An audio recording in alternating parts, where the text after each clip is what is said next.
Time now for Michigan's #1 outdoor radio show, Mike Avery's Outdoor Magazine. Outdoor Magazine is brought to you by Jay Sporting Goods, the Yider Insurance Group, Angler Quest Pontoons and Polarcraft Boats, the Forward Corporation, Primal Tree Stands, Shadow Hunter Blinds, Security Credit Union, Garber Chevrolet, and by Michigan Brand Meats. Now, here's Mike Avery.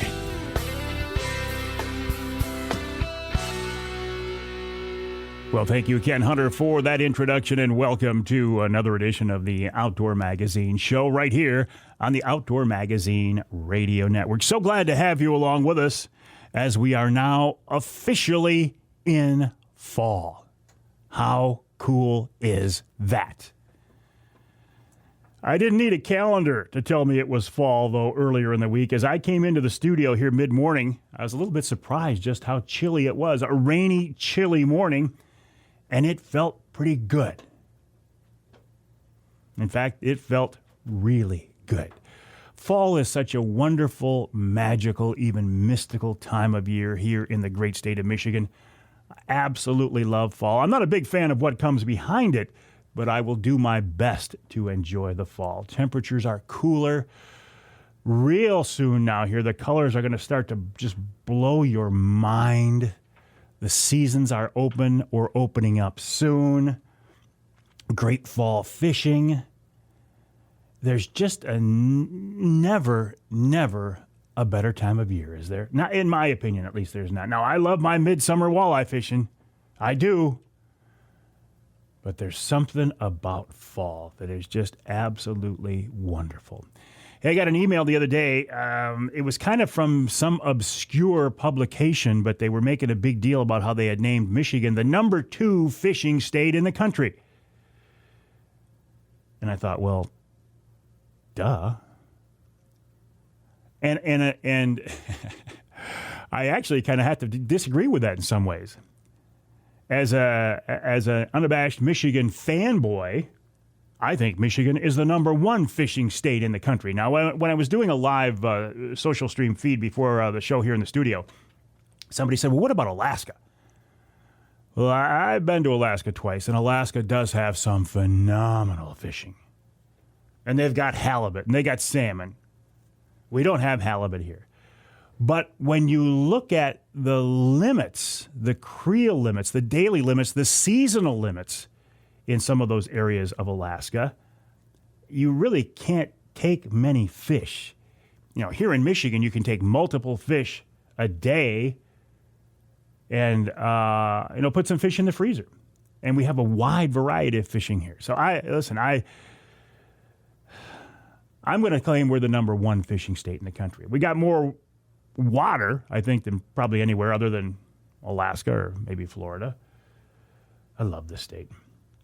My boat, by the way, the Angler Quest, as I'm sitting here in the studio, the Angler Quest is still sitting at the dock. With some luck and with cooperation from Mother Nature, by the time you hear this show, hopefully I will have had a chance to run the Angler Quest across Saginaw Bay over to Linwood Beach Marina and have her put to bed for the winter. I know. Avery, you're missing some tremendous fall fishing. I know I am. I get it. I acknowledge that. But every year, I tell myself I'm going to leave it in the water and do some fall perch fishing, and I never do. And I didn't this year again. So hopefully we can get that taken care of, and then I can fully embrace the fall hunting season.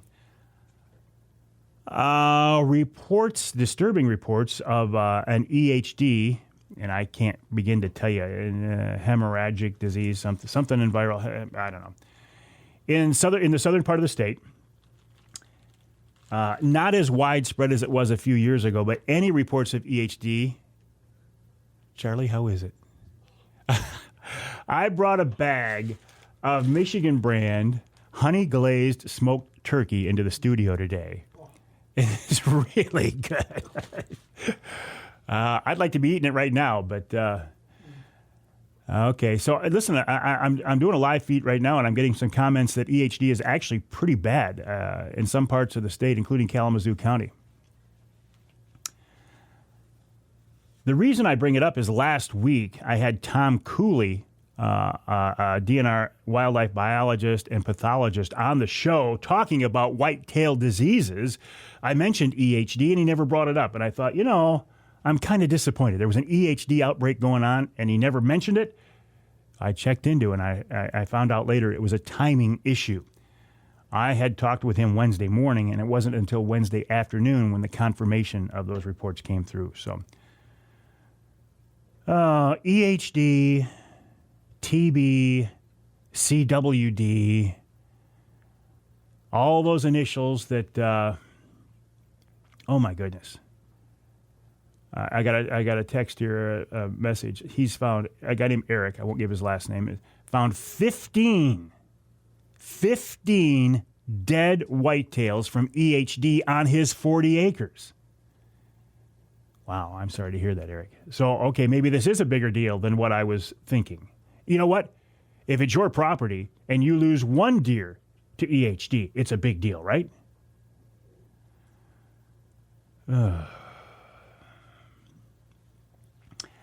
I'm getting ready for the whitetail season.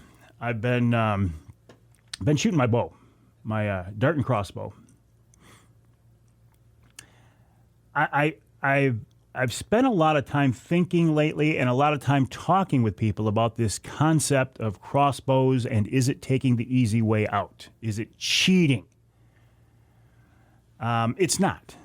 It's not. It is certainly easier to accurately and confidently shoot a crossbow than it is a recurve or even a compound. But in talking with a couple of people who are very close to me in the last week who have gone to crossbows, and these are people that had been shooting compounds and had always been a little bit reluctant about even embracing the concept of going to a crossbow. In talking to them, they're saying the same thing I've been saying. That if you, listen, I'm not one of those people who say you shouldn't shoot a crossbow unless you've got a physical challenge that prevents you from drawing a bow. Baloney.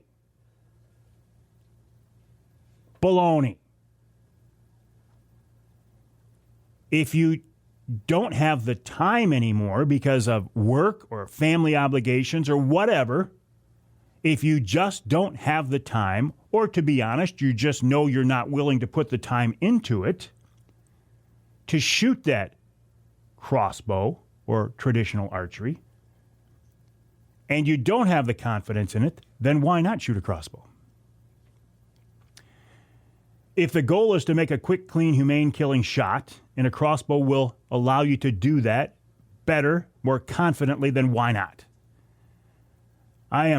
And it's just starting because the fall hunting seasons are just starting. It's the social pressure and shaming is just starting to get rolling for another season, and it makes me sick.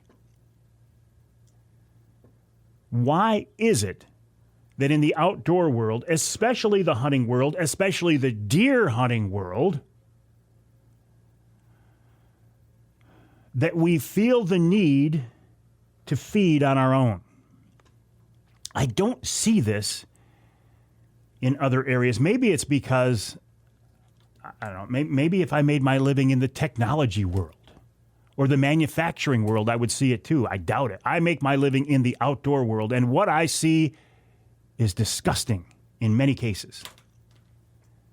And maybe it's just part of a bigger culture these days. The culture that my way is the right way, and if you do it differently than my way, you're an idiot and you're wrong, and you're somehow cheating. I think maybe that's what it is. Everything from shaming people because they didn't shoot a big enough deer, shaming kids because they shot a buck during the youth season,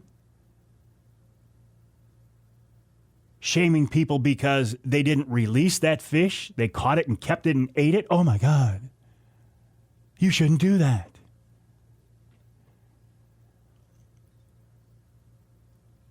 It's really disappointing. Look around. look around. Get beyond your immediate group of people that you deal with. This is what I have to force myself to do, because my circle of friends, the people I deal with, the people I work with, we're all outdoor people. We're hunters and anglers. But if you get beyond that and look at the bigger picture, 80% of the people in Michigan are non-hunters and anglers. They're not antis, but they're non-hunters and anglers. And when we implode and fight among ourselves and post all this crap on social media, it makes us look like idiots. And we're not idiots. We are stewards of the resource. We are stewards of the land. We are the ultimate predator, and we are the people who control wildlife populations, and we are the people who fund conservation. We're not idiots. So don't act like it. Don't belittle your fellow hunters and anglers. Don't make posts on social media shaming them or trying to shame them, because you know what? All you do is make yourself look foolish. We are all in this together. We need to continue to promote this way of life, or we will lose this way of life. All right, got that out of my system. Now we can move on. Coming up after the break, Jim Felgenauer brings us up to speed on the tremendous fall sturgeon fishery on the St. Clair River. Jason Garvon from the Michigan Wildlife Council and their new fall campaign. Tom Campbell of Woods-n-Waternews with a wrap-up of their big outdoor weekend. In hour number 2, we're talking with Corporal Ken Lowell of the DNR, how to stay safe and legal in the woods. Nick Greene from MUCC, Ask Avery segment, and more.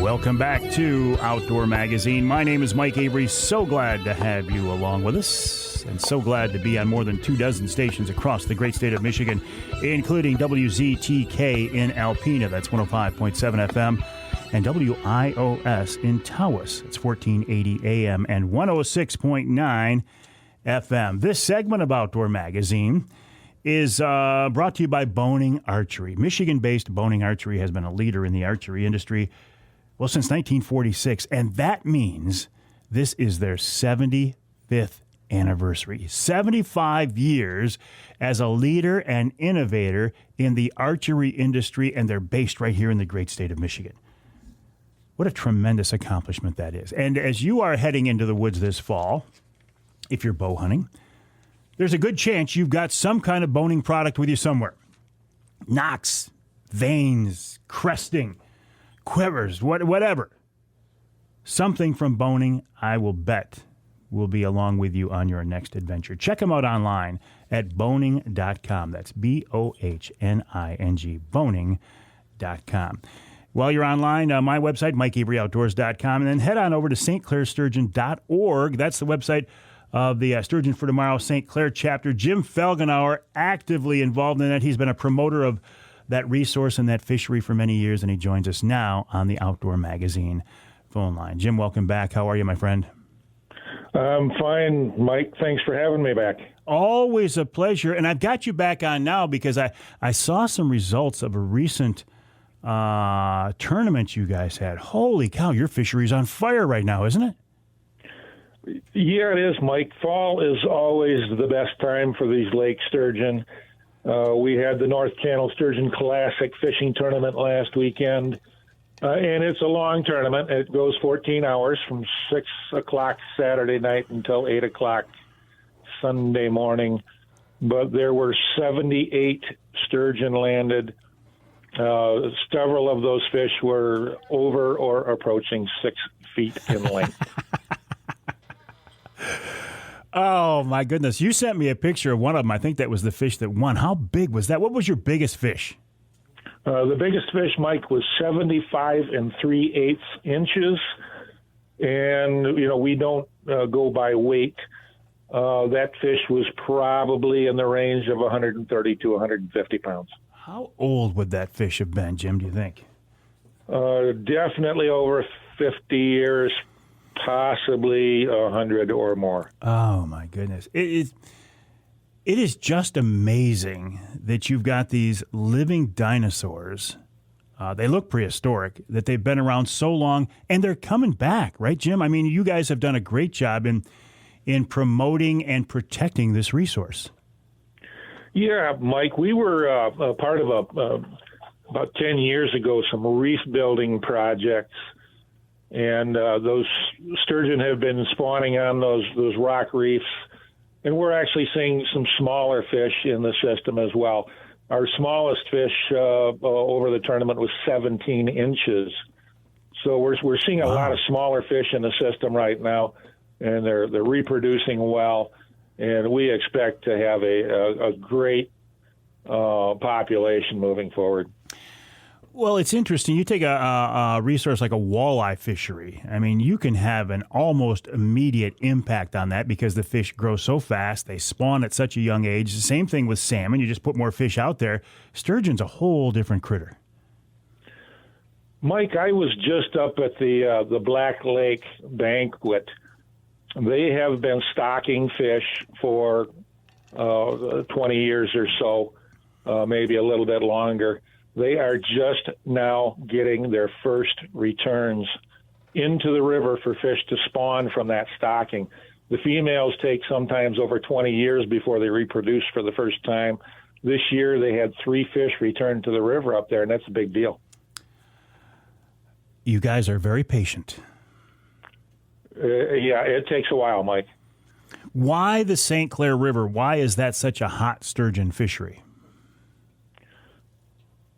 I think, Mike, because we have some natural reproduction here. A lot of watersheds in Michigan, the sturgeon have been extirpated, and they depend on stocking and some other things to help build those populations back up. You know, what we do here is we just try to supplement what's occurring naturally here. And, you know, and I think the other thing is, too, that these sturgeon down here are very inaccessible in terms of they're not coming up into a shallow river. They're not quite so susceptible to poaching and that kind of thing. But, you know, and it's a big water body. So, you know, I think a lot of factors go into that. But we're very optimistic for the future. Well, it is a big body of water. It's a big river. You've got some deep water. How do you target these fish? Where do you find them? Where do you start, Jim? Well, Mike, the best fishing is between Algonac and Lake St. Clair in the North Channel. That's the best fishery. There's a lot of fish out in Lake St. Clair. We have not figured out yet how to target those.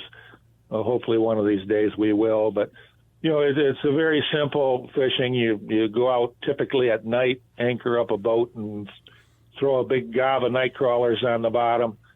And these fish generally will spend the day in a deeper hole, and they'll move up onto a flat during the night to feed. So, you know, you just find a spot on a flat above or around or near a deeper hole, anchor up, get a big gob of crawlers on the bottom, and you're going to get bit. And how is that bite? Is it a crash? Is it a slam like a muskie or a king? No, it's just a very light bite. You can imagine, you know, the fish have a large sucking mouth on the bottom of their head, and they just pick that bait up off the bottom. So it's a very gentle bite. And you need a rod that has good backbone, of course, to land a fish that big. And but it has to have a softer tip and something that you're able to detect the bite. Some guys use bells. You know, I use glow sticks on the end of my rods at night. Some guys will hold a rod in their hand to be able to feel the bite. All right, so it's almost like a perch bite. It sounds to me. So you feel a little bit of a bite, a tap, whatever.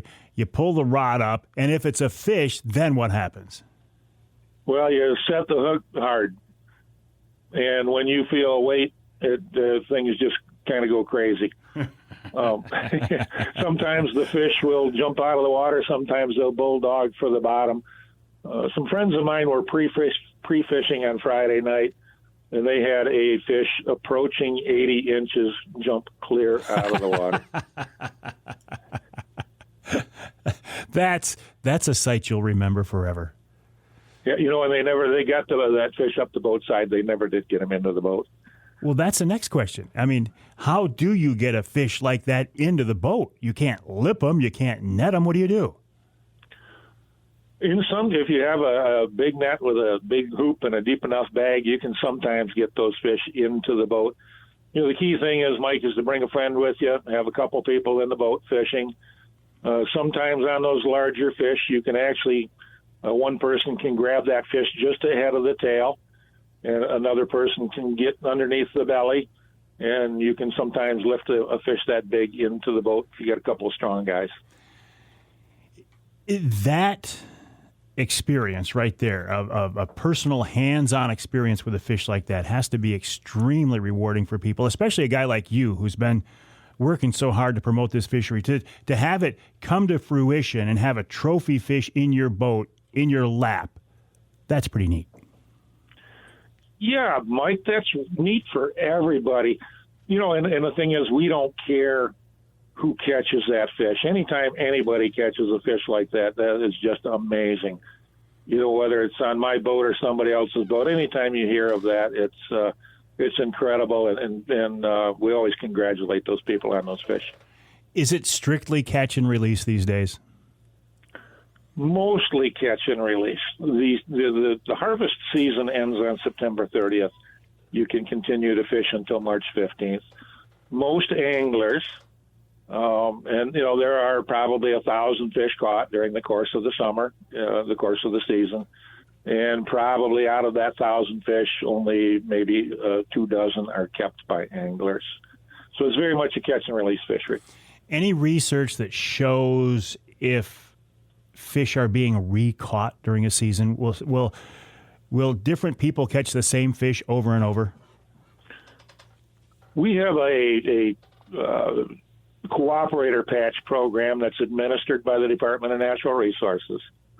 When somebody catches a tag fish, they will report that, and they get a history of the fish along with a cooperator patch. We have fish that have been reported as having been caught as many as 9 times. And how far? I mean, will somebody in northern Lake Huron catch one of these fish, or are they local? They stay right there. Okay, there are some tracking studies done. Occasionally, you will get a fish that wanders. Tagged a fish that was tagged in New York was recaptured in Lower Lake Huron, but in many cases, even after 9 years, these fish are recaptured within a quarter of a mile of where they were originally caught. They find a spot that they like, and they like it. Exactly. That's generally the case. What about shore fishing, Jim? Any opportunities for folks who don't have boats? The Pearl Beach Pier in Pearl Beach, Clay Township, is a great opportunity for some shore fishing. A lot of private property here along the shoreline, so it's difficult to find access. The city park up in Algonac would be another good spot, but typically it's a boat fishery here. Well, Jim, keep sharing the pictures, with me, and I'll share them online because I think this is a tremendous conservation success story. What you guys have done is wonderful, and what an opportunity! I mean, the word is getting out now, but there's still a lot of people who haven't taken advantage of this, and I would encourage them to do so. And that's why we do this, Mike. It's a great opportunity here, unique in Michigan, and we welcome anybody that wants to come. I appreciate that, Jim. Keep up the good work. We'll talk again. Thank you, Mike. Jim Felgenauer of the St. Clair Chapter of Sturgeon for Tomorrow. The website stclairsturgeon.org. That's stclairsturgeon.org. I've done this a couple of times with Jim, in fact. I have yet to have a rod in my hand and caught a sturgeon, but usually I've got my phone/camera doing something documenting this. But I've seen enough of it to know that it's really cool and a lot of fun. And when you're out there after dark and a 4 or 5 foot sturgeon jumps next to the boat, you can't see it. All you can hear is the splash. And when you see the mark from a sturgeon on your sonar, on your graph, it looks like a submarine coming through. Very cool. Check it out. We'll take a break here. When we come back, Jason Garvon from the Michigan Wildlife Council on the Here for Generations campaign.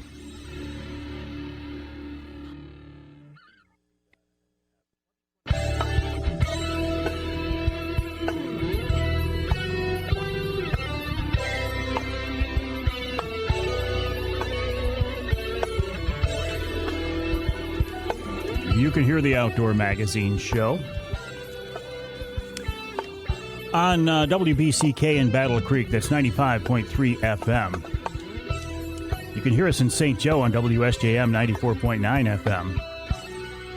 And in Lansing on WILS 1320 AM. This segment of Outdoor Magazine is brought to you by the Linwood Beach Marina. Linwood Beach can be your year-round Saginaw Bay fishing destination and your Mid-Michigan tracker and Angler Quest headquarters. For more info, check them out online at linwoodbeachmarina.com, linwoodbeachmarina.com.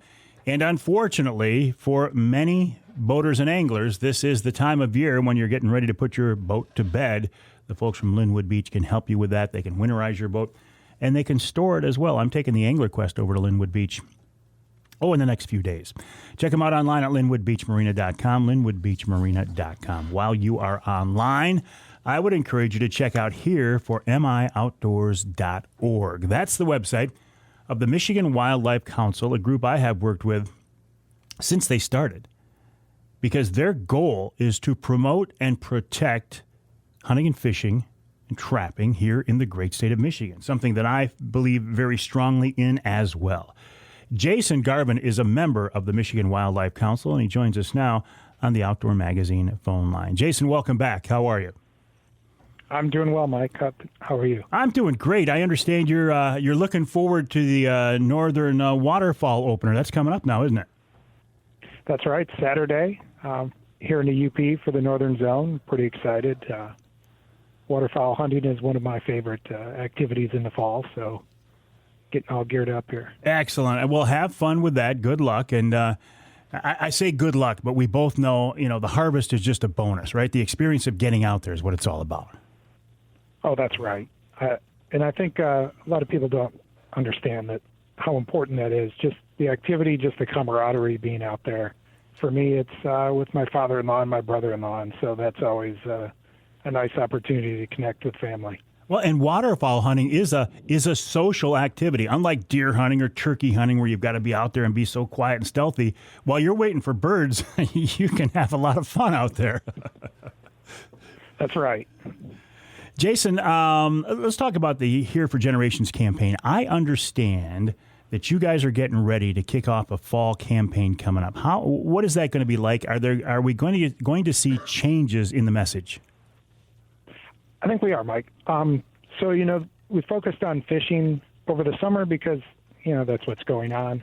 Coming into the fall months when hunting is a primary activity on most people's minds, you're going to see the message shifting into more hunting. You're still going to be seeing the billboards, the digital displays, the TV ads, and social media ads, but they're going to be more moving towards the hunting side of things rather than fishing. You're in the UP. The campaign is geared primarily towards the southern part of the lower. Is there any kind of a disconnect for you personally? Do you have a hard time being there in the UP where almost everybody is so outdoor oriented, and you look at the southern part of the state? Is that sometimes odd for you to realize that, hey, we're all part of the same state, but we look at things so differently? It is pretty interesting to see the differences there. And when we go to the meetings, like you said, I'm in the UP. I'm not seeing a lot of these billboards or the ads. And the other council members will say, yeah, I saw that billboard. I'm kind of going, well, yeah, I'm not really seeing that. I've got to get online and look at our resources so I'm up to date on the advertising that's going on. But so that, I guess my follow-up question is, why should hunters and anglers in the UP and even northern lower, why should we care what the people in the southern part of the state think about us? That's a good question, Mike. Everybody has a vote in the state, and, everybody has a stake in wildlife. It belongs to the public. So I think it's important for people to understand, what funds wildlife conservation, which is our hunting licenses, and how hunting and fishing plays into our economy and also into our history. So, I think we need to all care. And I agree with you completely. Do you feel like the message is getting traction? I was just looking at the numbers today. like you, I was introduced to the Michigan Wildlife Council right when it started. I saw a presentation of the data looking at people's perception. And so I'm looking at the numbers right now. So we're saying that 69% of citizens recognize wildlife management is necessary, as opposed to 39% from when we started in 2015. I mean, Wow. That's an amazing jump. It really is. That's impressive. Yeah. Well, Jason, keep up the good work. I'm glad to be working with you guys and helping to promote your activities, and have fun this weekend for the waterfowl opener. I will. Thanks, Mike. All right, Jason. Jason Garvon of the Michigan Wildlife Council, the website hereformioutdoors.org. That's hereformioutdoors.org. Check them out. Pay attention. I would suggest you pay attention to what they're doing, because their message is important. And you might think, if you're a hardcore hunter or angler, well, of course this is what the message is. But you've got to realize, oftentimes their message is not geared directly towards you or me, because hopefully we get it. It's geared toward that 80% of the people who are non-hunters and anglers. They're not antis, but they're naive, or they're ignorant. I don't mean that in a negative sense. They just don't know about hunting and fishing and the role that we as hunters and anglers play. The Michigan Wildlife Council is dedicated to making sure those people realize how beneficial, how valuable, how viable we are. So when they go to the polls, they will vote with an educated frame of mind, and I support that. We'll take a break. Tom Campbell of Woods-n-Waternews wraps up the hour here on Outdoor Magazine.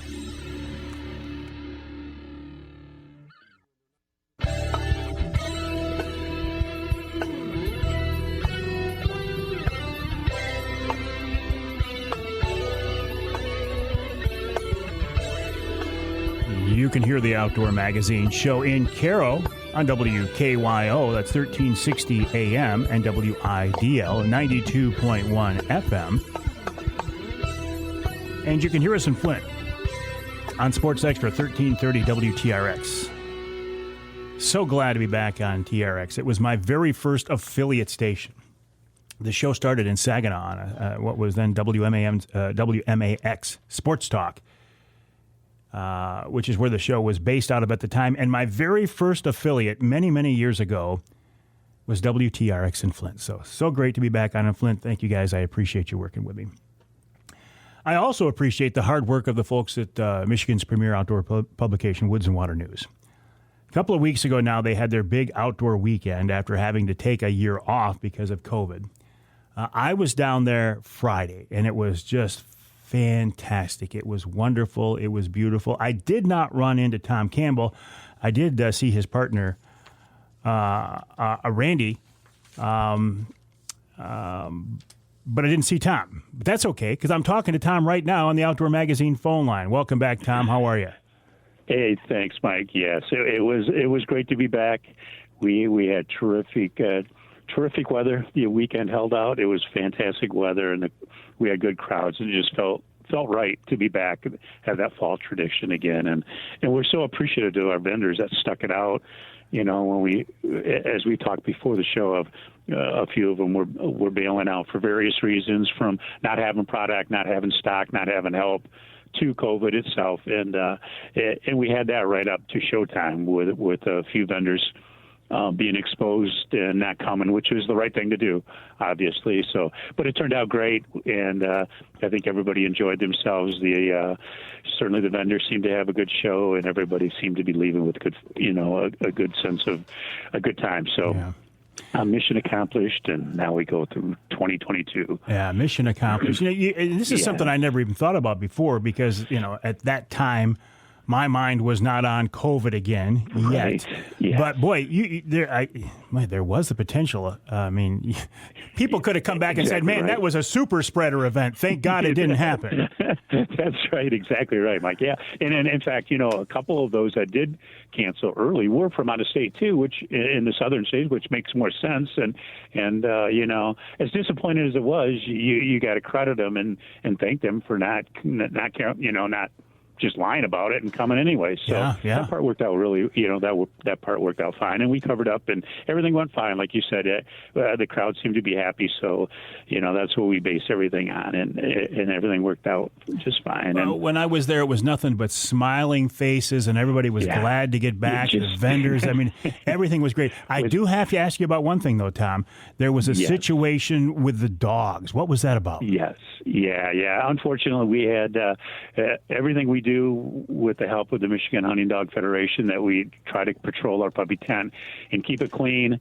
Unfortunately, somehow somebody got in with sick dogs, and a few of the puppies tested after he sold them to unaware buyers with parvo, and we had to deal with that, and we are still dealing with that, and we've had some great help with the Lapeer County Animal Control, and we're working with other animal controls and doing everything we can to prevent this in the future and find out where we're going to go with the puppy tent in the future and try to dispel this person, try to figure out what happened and how this person got in and what we can do about it. And we're working hard on that. You can only do what you can do. And if people aren't honest with you or let you know ahead of time, I mean, but it is what it is. But overall, I mean, I just thought it was a wonderful event, and it's got to be.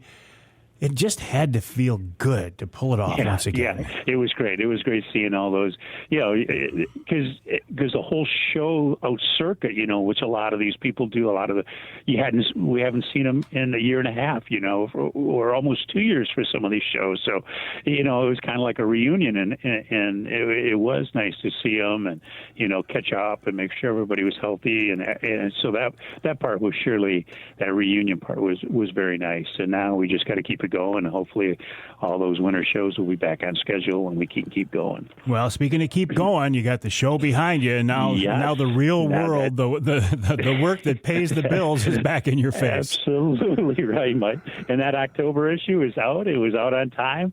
We made our deadlines with no problems, and I tell you, it's a great issue. It's loaded with some great deer hunting tips, and of course we got fall fishing as well, and you want to make sure to look at your favorite newsstand or stop at your favorite sporting goods store and make sure you pick up that October issue of Woods-n-Waternews, or you can subscribe online too as well. Is there still an electronic version available, or that didn't get traction? It is there, and people love it. It's kind of a double crutch. Everybody seems to want the hard copy as well as the backup digital, where you can always go back and look. You always have that reference, even if you might have left it up at the cabin this weekend, or you might have left it in another room. So absolutely, it's there, and it's viable, and it works really nice. And like I said, it's a great reference point. You can always go back and check out what experts like John Eberhard is saying about the October lull, or what was that Kenny Darwin said to do for those big bucks, and when should I be hunting those big bucks? And it's all right there, so you can't miss it. All right, Tom. Keep up the good work. The website, woods-n-waternews.com. Tom, you and I will talk again soon. Woods and Water News, woods-n-waternews.com. We'll take a break for the top of the hour. When we come back, some tips to keep you safe and legal from Corporal Ken Lowell of the DNR, then Nick Greene of MUCC, and the hour wraps up with this week's Ask Avery segment. All that coming up at hour number 2 of this week's Outdoor Magazine.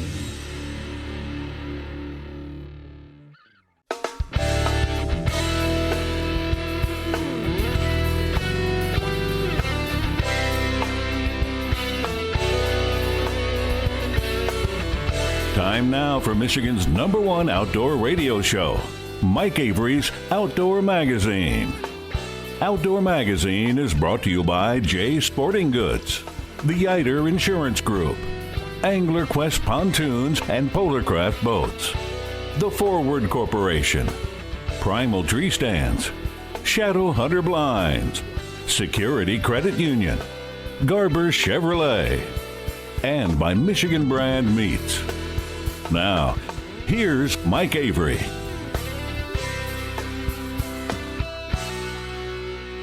Indeed, this is the big guy, Mike Avery, and welcome to hour number 2 of this week's Outdoor Magazine radio show right here on the Outdoor Magazine Radio Network. And glad to have you along with us on this week's radio show. Yes, I said radio 3 times in a row. Because this is, first and foremost, an outdoor radio program.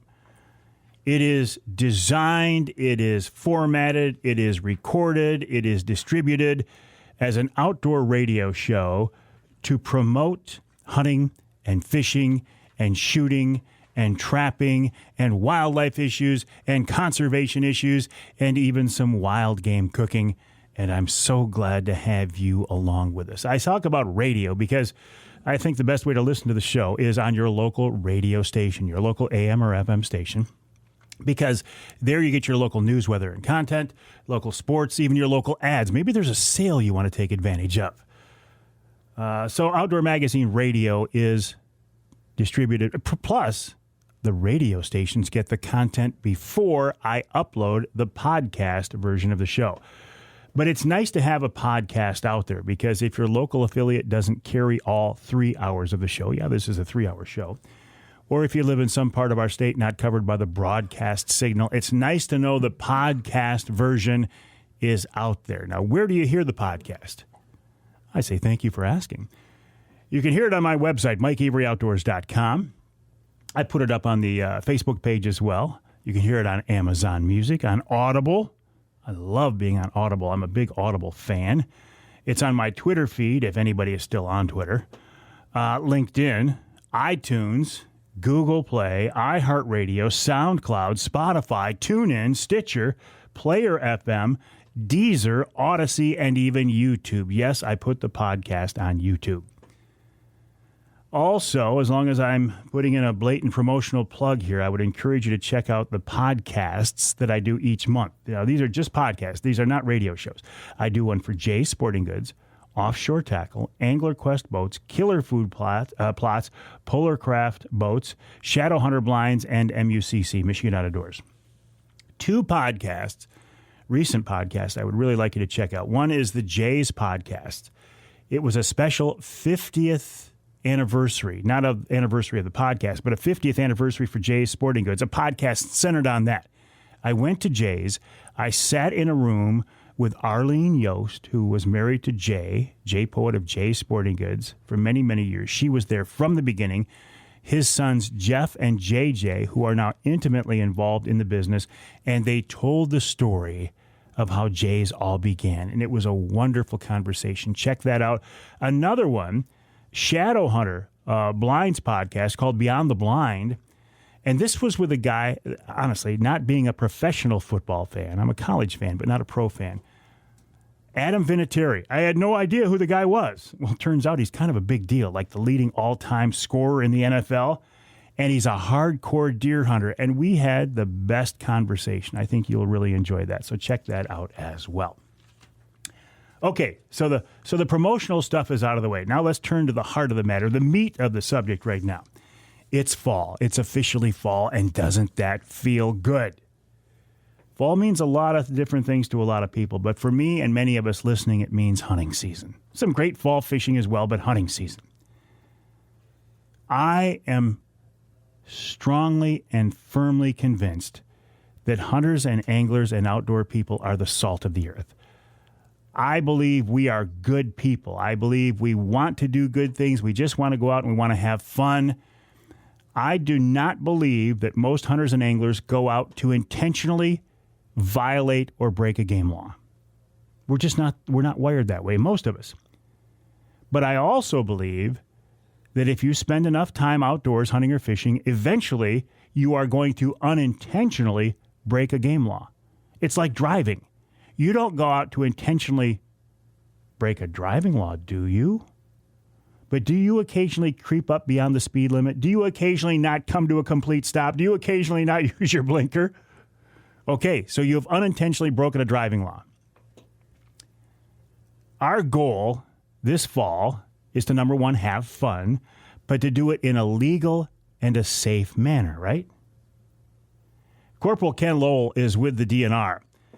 And he's going to come on board now to help us do things in a safe and legal manner.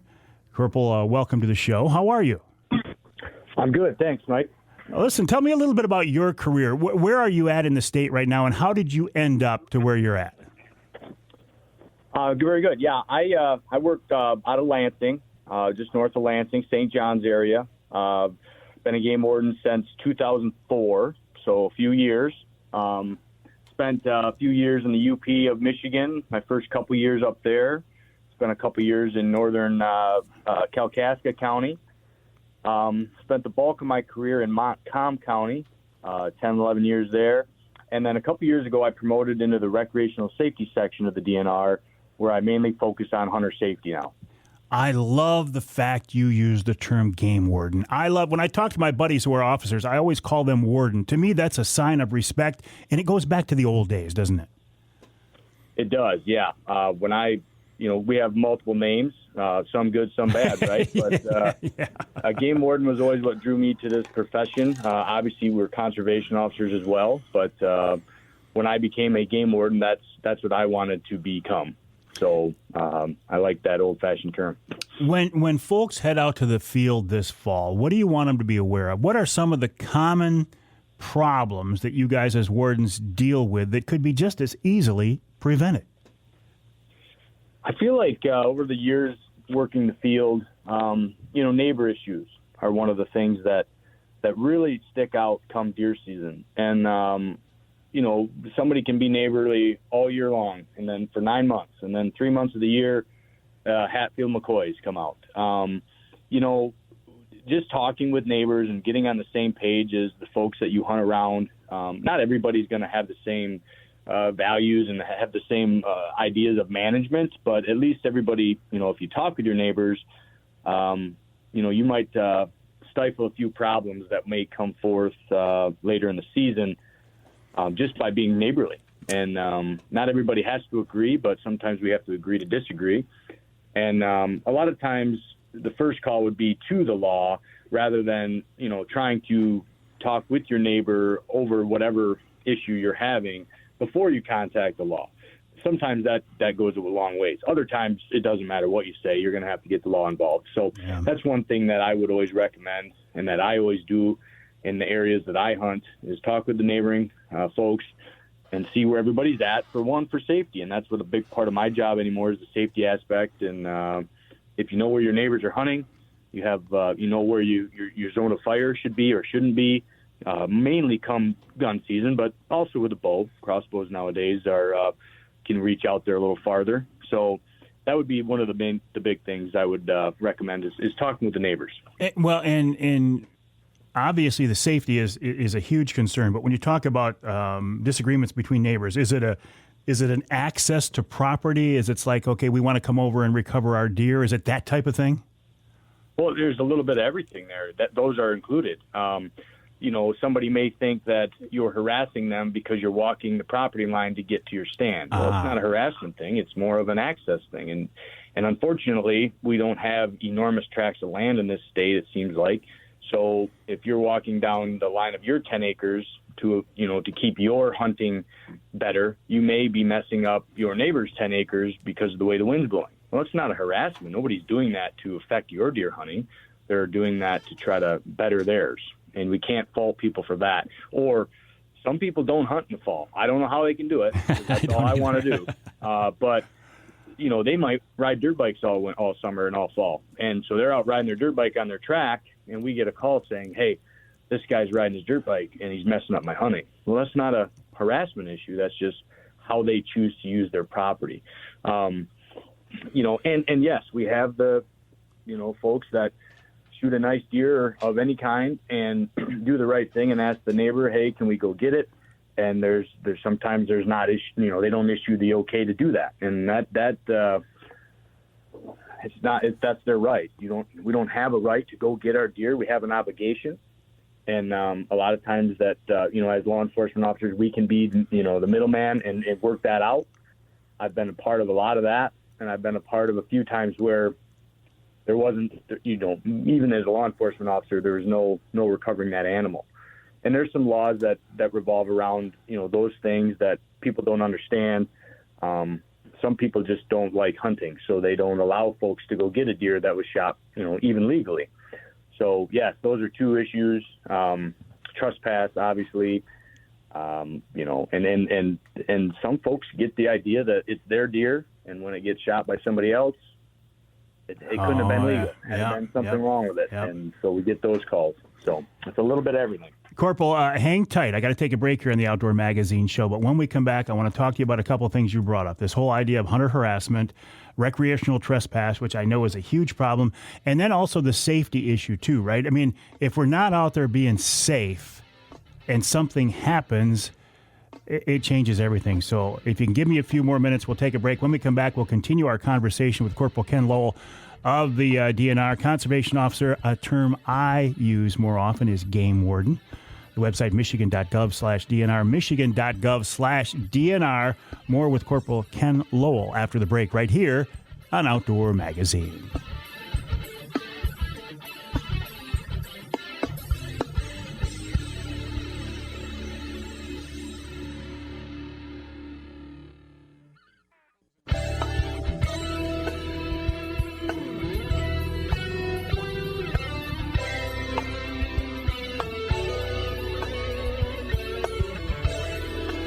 You can hear the Outdoor Magazine show in Sheboygan on Big Country Gold, WCBY, 1240 AM, 100.7 FM. You can hear us in Houghton Lake on 98.5 WUPS. And you can hear us in the Sioux on ESPN 1400 WKNW. This segment of Outdoor Magazine brought to you by Rapid River Knives. I have in my hand right now a Rapid River knife. In fact, I was using it during the break to cut up a nectarine. My point is, you use a knife every day, all day. This Rapid River knife is in my pocket. This is a folder. It's in my pocket every day, and I bet you I reach for it a half dozen times a day. A knife is a wonderful tool. So why not carry and use a Michigan-made, handmade knife from Rapid River Knife Works in the UP. Check out their website, rapidriverknifeworks.com, rapidriverknifeworks.com, or stop by their showroom in Rapid River. It is absolutely beautiful and very impressive. rapidriverknifeworks.com, a great family-owned, Michigan-based company, and you know I love that. We're talking now with Corporal Ken Lowell of the DNR, michigan.gov/DNR. He's a conservation officer. He's a game warden. Many years in the field, these days based in Lansing, dealing a lot with hunter education, hunter safety these days. Ken, a couple things I want to follow up with, though. Hunter harassment, you mentioned a lot of things that happen in the field are not really hunter harassment. They might interfere with your hunt, but they're not full-blown harassment. But here in Michigan, we do have a law on the books where if somebody is blatantly and obviously trying to screw up your hunt, there is recourse, right?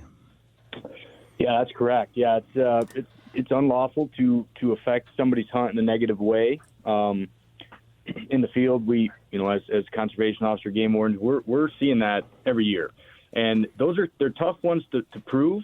A lot of folks feel like the harassment is happening, and we advise them, we have to make sure that we can prove this in a court of law, that this individual was intentionally trying to negatively affect your hunt of anything, whether it be waterfowl, by standing outside and screaming as they, are trying to land into the set, or deer hunting.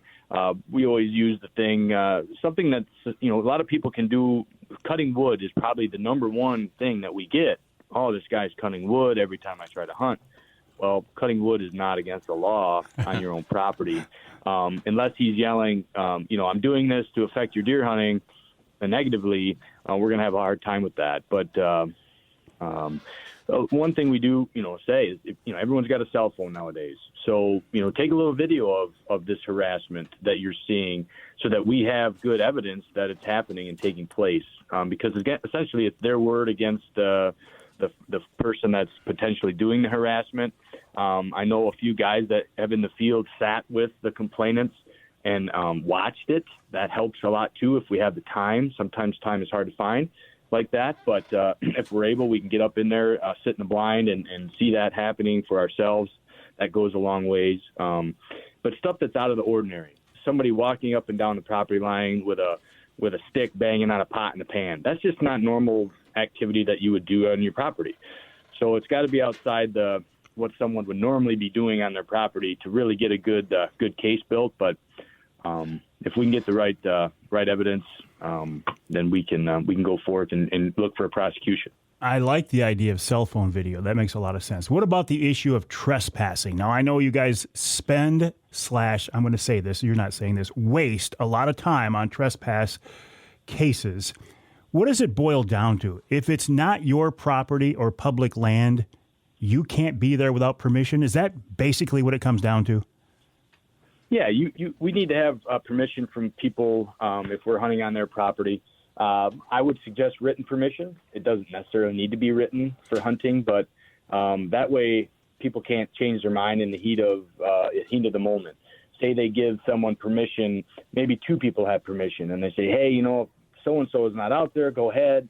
Well, when they go ahead, and if that ground is leased out, and next thing you know, they say, oh, well, we didn't really give you permission. Well, then you can be in trouble. And we don't, nobody's, like you said, nobody's intentionally, most of us are not out there to violate the law, even if they're small laws, and there's plenty of them. We're not out there intentionally trying to do that. So when we think we have permission, we want to make sure we have something in writing, and that's the way I would do it. I would say, can you please write me a letter that says that so-and-so has my permission to be hunting on my property? That way we protect ourselves, and that's important. But yeah, there's a lot of times where investigations go unfounded. Obviously, you see somebody out there, if you don't know who it is, it's tough. Trail cameras help a little bit. The other thing that helps is video. You get a video of somebody's plate on your property, a vehicle that's not supposed to be there.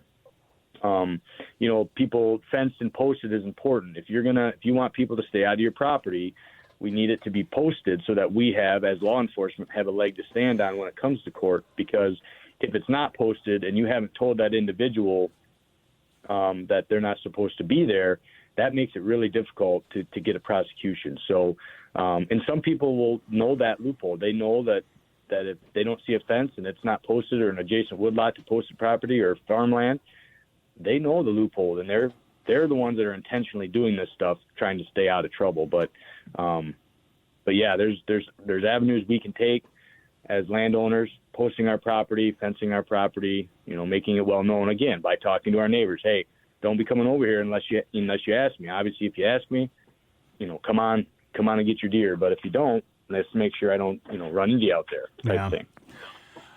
What about safety? I've always thought, and one of my pet peeves is tree stand safety. I think it's ridiculous to go up a stand without a full body harness these days. And when I hear stories about somebody falling out of a tree and getting really hurt or worse, it makes me sad and it makes me sick. Nothing worse than going out there to enjoy your favorite activity and have it turn into a life-changing event. What do you guys run into? What's the message you want to get out? What are the common things you see? Absolutely, yeah. Safety is obviously number one, and that's what we really, in the hunter safety side of things, we really pound the hunter safety side of it, not just the shooting and the knowing the target and what is beyond, because that's something we've all known for a long time, and that's something that we need to instill in all of our hunters. But tree stand safety in falls has increased over the years because now everyone uses them, and so but there's so many things out there now to keep us safe. We really don't have an excuse not to be safe, other than just maybe being lazy about it. Oh, I've never fallen before, but it's really not if, it's when it comes to tree stands, because most people don't pull their tree stands every year. So they sit outside and they sit in the elements, and we know how Michigan winters can be, and they get worn. So then you go in the spring or fall or summer to get up in there to check it, and a strap breaks. Well, I don't care how fast you are.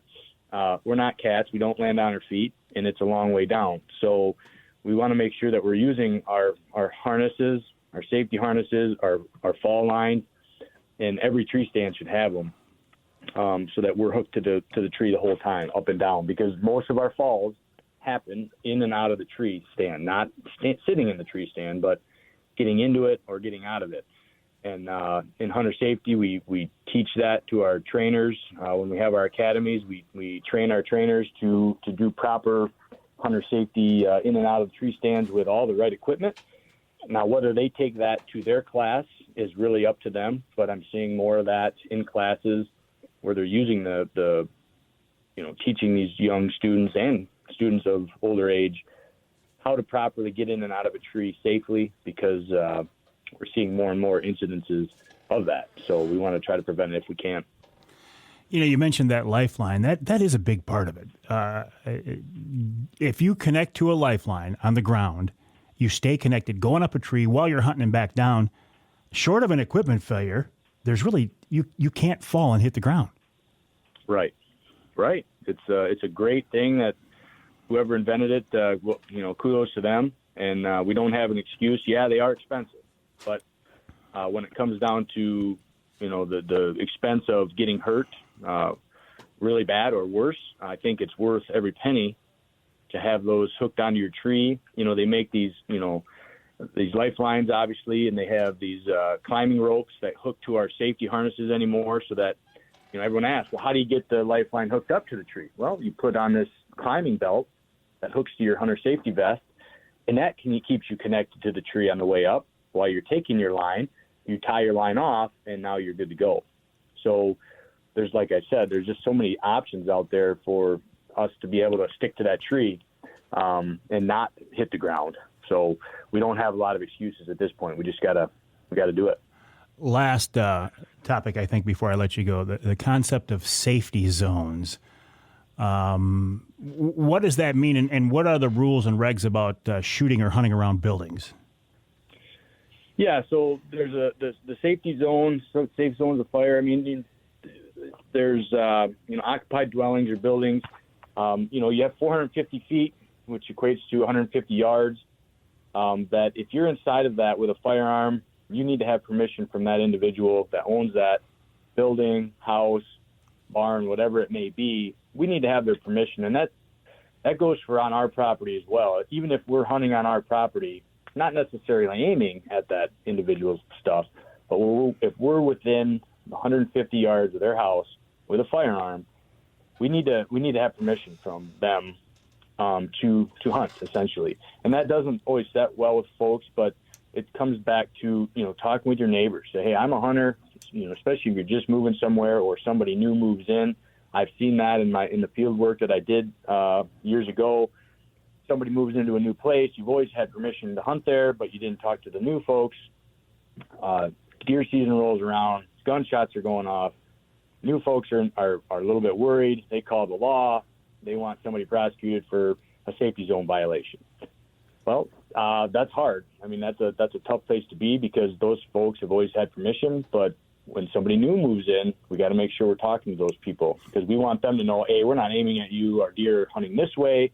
Our blind is facing this way. But if you're within that safety zone, and that only applies to the gun hunting. If you're target practicing on your own property, you don't have to have permission to shoot within the safety zone of another house, or bow hunting. It's just mainly for the guns.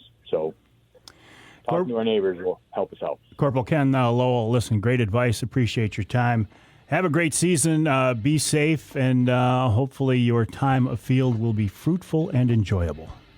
Same to you, Mike. I appreciate your time. You have a good rest of your week. All right. Corporal Ken Lowell of the DNR, a game warden. Can I just say a game warden, Ken Lowell? I love that term. I got a lot of buddies who are wardens.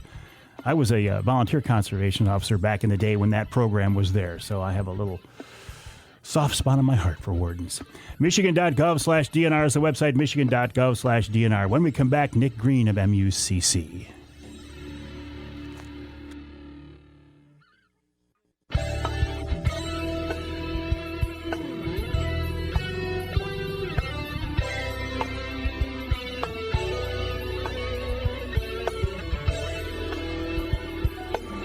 You can hear the Outdoor Magazine show in Houghton Lake on the Twister 92.1 WTWS.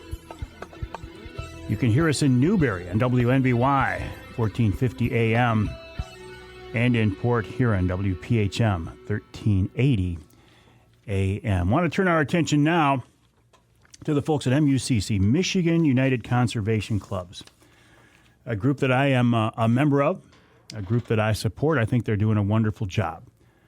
Do I agree with everything they do? Of course not. It would be weird, wouldn't it, to really be a part of a group you're a member of that group because you agree overall on what they're doing and what they're about. Are you going to agree with every little nuance, everything they do? Probably not. But I think the Michigan United Conservation Clubs are doing a great job in protecting and defending our rights as hunters and anglers and promoting conservation issues, wildlife issues. And I would encourage you to join. At least take a look at it. MUCC.org is the website, MUCC.org. Nick Greene is the Chief Information Officer for MUCC, and he joins us now on the Outdoor Magazine phone line. Nick, welcome back. How are you? I'm doing well. Thanks for having me today, Mike. Always a pleasure. What's going on in your world, Nick? So we are getting ready for our Super Bowl. Our annual convention is this weekend, and when this airs, we will be probably neck deep in our policy debate. I bet you will. Now, you had you had to take a year off, or was it virtual last year? How did you do it last year? So we had a virtual format, but we did not fail any resolutions. So there was a very high threshold for resolutions to pass because we couldn't have, the in-person debate at our convention is such an integral and important part of to our grassroots process that we just didn't feel comfortable not passing resolutions. So anything that didn't make it through in 2020 is going to actually go to the convention this weekend and will be thoroughly debated on the floor. I have been involved in this process, and I find it fascinating. Talk about, well, as you say, grassroots at its finest. It's a very cool system you guys have. It is. So, the staff, Amy Trotter, our executive director, myself, our policy specialist, Ian Fitzgerald, we don't sit in a room and come up with policies or regulation changes that we would like to see. We depend on our membership to write those resolutions, vet them through our policy process, and bring them forward. And as you noted, there can be robust debate. There's an opposition and a pro microphone. Folks line up and they make their arguments in our convention books. We have notes and scientific data from the department and other sources that kind of lay out the issue. So it's really a neat process, and it's fun. Sometimes uncomfortable to see some of the arguments happening, but it's fun to get to debate it democratically like we do at MUCC. Any big issues coming up this time around? So kind of, three of note that struck me is we have a resolution coming forward that would allow a turkey hunter to purchase a second spring turkey tag in a unit different from where they purchased their original tag and in a different hunt period. And the idea, I think, from this resolution writer was, our biologists set a quota for a reason. If there's leftover turkey tags, why does it matter if someone takes two or if this other person only takes one? We have a quota for a reason, and those tags could mean more revenue for the state. So I think that's one that'll be a little contentious. It'll get debated. But, it's an interesting argument and issue, and we'll kind of see what comes out of it this weekend. Another one is, trying to convince the DNR to provide low or no-cost CWD testing. So folks will remember, about 2 years ago, we had relatively free or no cost almost everywhere throughout the state. You could get your deer tested. As it stands now, the department is taking a much more targeted approach to where they are going to test for CWD deer and provide, the funding for that. So this resolution would call on us to make sure that everyone throughout Michigan can have their deer tested at low or no cost. So those are kind of two issues that really jump out. We have about 19 going to convention, and we will have a press release, and I'm sure talk more after that wraps up. Yeah, I will look forward to that, Nick. I'll look forward to seeing what you guys come up with. And to be clear, if a resolution is passed, it doesn't guarantee this is going to happen. It's still got to work its way through the system, right? Yeah, essentially what that does is it gives our staff a directive to work on the issue. So just because it passes does not mean it's law, does not mean it's a regulation. We still actually have to go through the formal process. But it gives Amy, myself, Ian, other staff the ability to lobby lawmakers, to work with the Natural Resources Commission, to communicate about this issue and state that it's an MUCC policy stance. I appreciate that, Nick. I'll look forward to a wrap-up from the meeting. Keep up the good work. Thanks, Mike. Nick Greene of MUCC. By the way, I'm recording an MUCC, a Michigan Out of Doors podcast, when we get done with the radio show today with Michaela LaBute talking about the on-the-ground program. That will be available online very soon. Keep an ear/eye out for that. And if you want to join MUCC and save 25% on your membership, we have a way to do that. Go to the website, mucc.org. That's mucc.org. Use the promo code Mike, all caps, M-I-K-E, promo code Mike, and you can save 25% on your first-time membership or your renewal. See, I'm saving you money. mucc.org. Use promo code Mike. Also, go to primaltreestands.com. Use the promo code Avery. You get that Wraith 270 see-through ground blind for less than $200. And go to michiganbrand.net. Use the promo code Mike21 and get 20% off on anything on the Michigan Brand website. I'm looking out for you, my friends. I'm saving you money every time you turn around. We'll take a break. When we come back, this week's Ask Avery segment right here on Outdoor Magazine.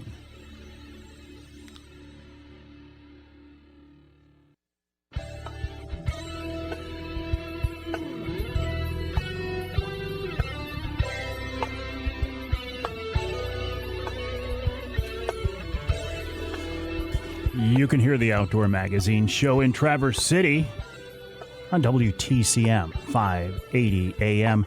And you can hear us in Sandusky on WMIC 660 AM and 95.3 FM. The Ask Avery segment is brought to you each week by my friends at Security Credit Union. Security Credit Union loves to work with outdoorsmen and women, and they can help you with your next outdoor adventure. Check them out online at securitycu.org. That's securitycu.org. The Ask Avery segment is the way we wrap up each week's hour number 2, and it's the opportunity for you to ask a question, to raise a question, a topic, either something that you want me to answer directly, something you've been wondering about, or maybe a question for somebody in MUCC or DNR or something like that that maybe you can't get to that, possibly I can. This week, it's kind of a hodgepodge group of questions. And I can't attribute them to any one person. I will tell you this, though. If you do have a question for me, I think the best way to get it to me is to send me an email, mike@mikeaveryoutdoors.com, mike@mikeaveryoutdoors.com. Yeah, you can post them on the different social media messaging platforms, but I got to be honest, it's getting to be overwhelming, and it's harder and harder for me to keep track of all those. So if you can, send me an email, mike@mikeaveryoutdoors.com. This week's opening topic came up, and it's about terminology, what we call things. This came up during a Facebook Live last week. We were talking about blinds and stands, and somebody mentioned a tree blind, and I was trying to figure out what they were talking about, a tree blind. Two different things. Stands and blinds are two different things. A stand is something that you would put up in a tree, that's a tree stand, and then you would stand on it or sit on it. A blind is something else. That's usually on the ground. It might be elevated, but what it comes down to is if you sit in it, it's a blind. If you sit on it or stand on it, it's a stand. So I hear people talk about tree blinds. No, tree stands and ground blinds. It can be a soft-sided blind or it can be a hard-sided blind, more of a permanent blind. But if you sit in it, it's a blind. If you stand on it, it's a stand. This kind of goes back to something we talked about a while ago. Bumpers versus fenders when it comes to a boat. You know what they are. They're the plastic, inflatable, or rubber things that you hang off the side of your boat or you tie them to a dock to protect your boat when you're coming in. Bumpers versus fenders. If it's on the dock, you call it a bumper. If it's on the boat, you call it a fender. See, these are not earth-shattering things here, but another one that comes up often in the outdoor world, if you have a semi-auto handgun or a rifle, the device that holds rounds, that holds ammo, and you slide it up into the body of that gun, you will often hear people call that a clip. It's not a clip. It's a magazine. Now, there is a clip that holds ammo in reference to guns, but you'll never see it. It's very, very rare. So when people put rounds into that magazine and they slide it up into the body of the gun, that's a magazine. We could get real carried away and start talking about the difference between a crick and a creek. I actually had, I always say crick, like Cedar Creek, where I grew up. Then I would correct myself, no, it's not crick, it's creek. And I always talk about hunting or fishing. I know it's not hunting and fishing, it's hunting and fishing. Those just come off my tongue that way. But I actually had somebody tell me there really is a distinct definition of what is a crick and what is a creek. And I didn't have the heart to get into it. Another question for kind of the Ask Avery segment, and this is something completely different. I posted a picture online of a guy, actually it was a woman, who shot a beautiful sow bear. And the guy said, and I congratulated her. The guy said, Avery, come on. You've hunted a lot of bears. You've killed a lot of bears. You know there's never a reason to shoot a sow bear. To which I vehemently and strongly disagreed with him. I've killed sows myself. This last one I shot in Ontario was a sow, and I knew she was a sow when I shot her. Now, wouldn't most hunters prefer to shoot a boar? Absolutely. But if a boar doesn't present himself and a sow without cubs does, and she's a good-sized animal and you want to bring home some bear meat, there is nothing illegal about shooting a sow without cubs.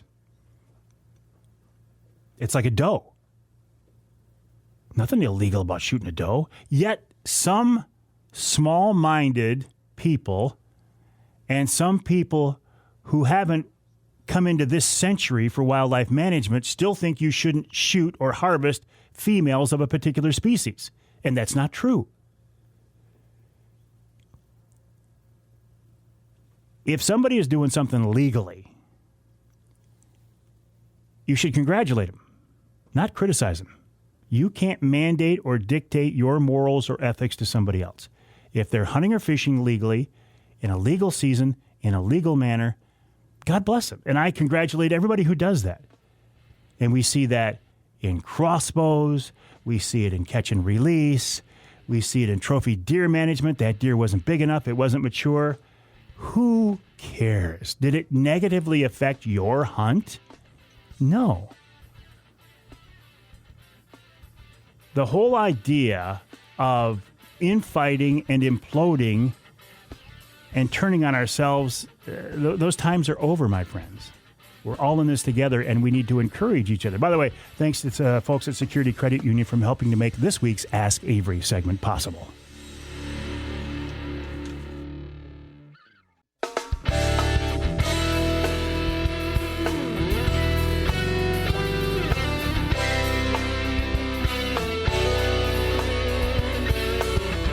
Time now for Michigan's #1 outdoor radio show, Mike Avery's Outdoor Magazine.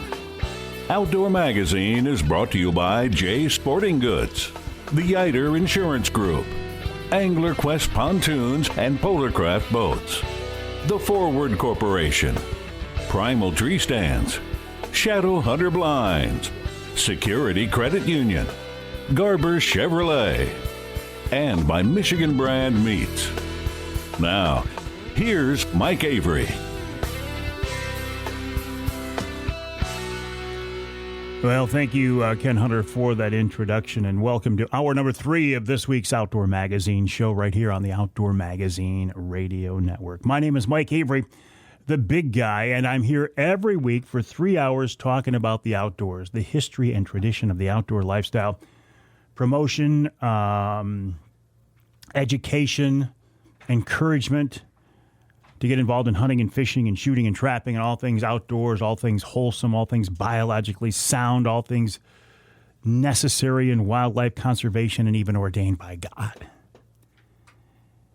And I was just reading an article here at the top of the hour about how YouTube appears to be taking another step in trying to get rid of their hunting videos.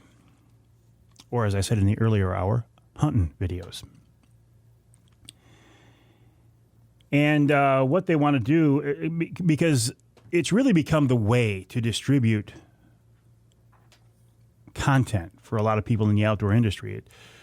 It's become very clear that the networks are just so absolutely greedy. Sportsman Channel, Outdoor Channel. It's such a one-sided operation there that they're in it for themselves and they could care less about their producers. And I'm talking about this firsthand now. I know this for a fact.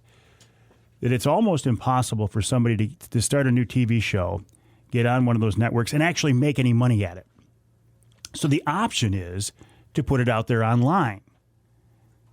And if you put it on something like YouTube, there are ads that can run, and the income is based on the number of people who watch. And for some of these YouTube producers, they can make some pretty good money. But YouTube now is saying that they're not going to allow, if you show an impact shot or a kill shot, they're not going to allow you to run ads in your videos, which means you won't be able to make any money on them. Now, that's not a concern for me because I don't put ads in my videos anyway. I'm not putting them up there to make money on them. I'm putting them up there because I want to share the content. But I do find this interesting that it's one more cog in this big social wheel that wants to discriminate against this outdoor lifestyle. If you're a Tweety Bird watcher, or if you're a hiker or a camper or a sailboat enthusiast, they fully embrace you. But if you're a hunter or to some degree an angler, or you shoot guns, or you're a trapper, God forbid, they don't want anything to do with you. Obviously, I think that's a shame. I think it's unfortunate, especially when you look at trapping. I have nothing but respect for trappers. I've never done it, to be honest with you. I've never gone down that path. But when I was a kid, my dad used to trap. And I remember the preparation, and I remember the big gangs of muskrat traps hanging out in the shed. And I remember this whole process of watching him and how fascinated I was by it. To me, trappers are the ultimate outdoorsmen and women. Think about this. For example, if you're deer hunting, with a bow, you got to get an animal within, about 30 yards if you want to take that animal. If you're gun hunting, 100 yards, 200 yards? But if you're a trapper, you need to encourage that critter to step into an area of just a few inches. Now, that takes a lot of skill. And I am glad that there are still trappers out there today. Has it changed over the years? You bet. Has it gone through some social upheavals a few years ago when trappers were really under fire? You bet. But they're still out there.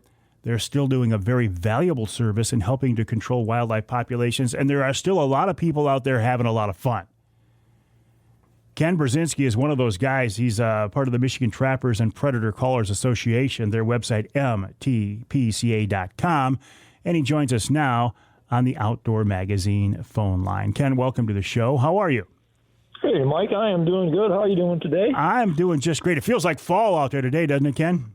Looking forward to this weather. It's been a hot summer, has it not?